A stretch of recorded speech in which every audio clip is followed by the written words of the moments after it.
उस दिन घर पर सिर्फ मैं और मेरे ससुर जी ही थे। मैं नहाने के लिए बाथरूम में गई। नहाते हुए अचानक पानी आना बंद हो गया। मेरे पूरे बदन पर साबुन लगा हुआ था।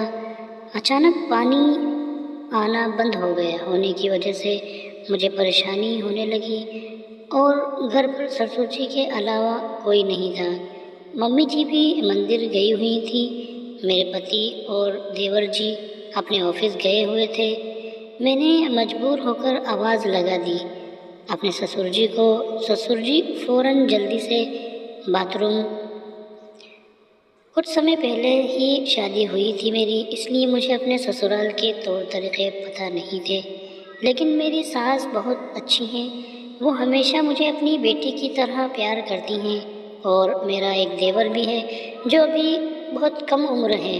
मेरे ससुर जी अभी भी एकदम जवान और हट्टे कट्टे हैं। मेरे ससुर जी की एक कंपनी है जिसे अब मेरे पति संभालते हैं और मेरे पति भी मुझे बहुत प्यार करते हैं। वो ज़्यादातर अपने काम के सिलसिले से बाहर ज़्यादा रहते हैं, इसी वजह से वो घर पर कम ही टाइम दे पाते हैं। दिन तो मेरा कैसे न कैसे कट जाता है, लेकिन रात में जब वो नहीं रहते हैं तो मुझे अकेलापन बहुत ज़्यादा सताता है। दिन में माँ जी और मेरे देवर जी के साथ टाइम का पता ही नहीं चलता, लेकिन रात बहुत ज़्यादा लंबी या बोरिंग लगती है। एक बार मेरे पति ऑफिस के काम से 10-12 दिन के लिए मुंबई गए हुए थे, तो मुझे उनकी बहुत याद आने लगी। मुझे अपने कमरे में आती हुई अपने पति की याद में पूरी तरह खोई हुई थी। मेरे खुद पर काबू नहीं था। मेरे हाथ मेरे बस में नहीं थे और वो मेरे जिस्म को सहला रहे थे। अचानक मुझे ऐसा एहसास हुआ कि मुझे कोई खिड़की से देख रहा है। मैंने जल्दी से वहाँ जाकर देखा तो वहाँ कोई नहीं था। मैंने सोचा शायद ये मेरा कोई वहम है। मैं जाकर अपने कमरे में सो गई। कुछ दिन बाद सर्दी का मौसम आ गया। घर में उस दिन कोई नहीं था। माँ जी मंदिर गई हुई थी। देवर जी अपने कॉलेज गए हुए थे। घर में सिर्फ मैं और मेरे ससुर जी ही थे। मैं नहाने के लिए बाथरूम में चली गई। नहाते हुए अचानक नल से पानी आना बंद हो गया।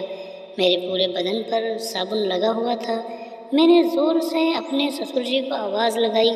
ससुर जी जल्दी से वहाँ आ गए और मैंने उनसे कहा कि अंदर पानी नहीं आ रहा है। तो उन्होंने बोला कि हाँ बहू, मैं तुम्हें बताना भूल गया कि अंदर वाले बाथरूम में अभी पानी नहीं आ रहा है।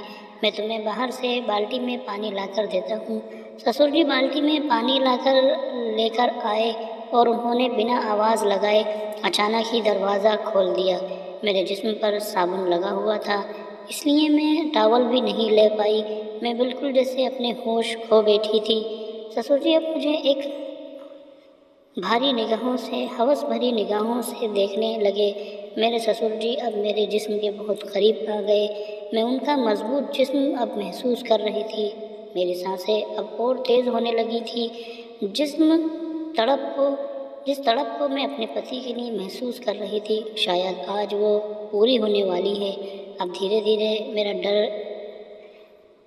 बढ़ते जा रहा था और अब मैं भी ससुर जी के करीब होती जा रही थी। मैं अब अपनी मान मर्यादा, रिश्ते नाते सब कुछ भूलने लगी थी और अब मैं सब कुछ भूलकर अपने आप को उन्हें सौंपना चाहती थी। वो दिन मेरी ज़िंदगी का सबसे खूबसूरत दिन था। शायद मुझे शादी के बाद से लेकर पहली बार चरम सुख का आनंद मिला। मेरे ससुर जी से मुझे पहली बार उस प्यार का आनंद मिला। फिर कुछ देर बाद हम दोनों नहाए और बेडरूम की तरफ चले गए। वहाँ हम दोनों ने फिर से वही सब किया, लेकिन अचानक से घर के दरवाजे की घंटी बजी और हम दोनों अलग हो गए। ससुर जी बाहर चले गए। दरवाजे पर माँ जी थी।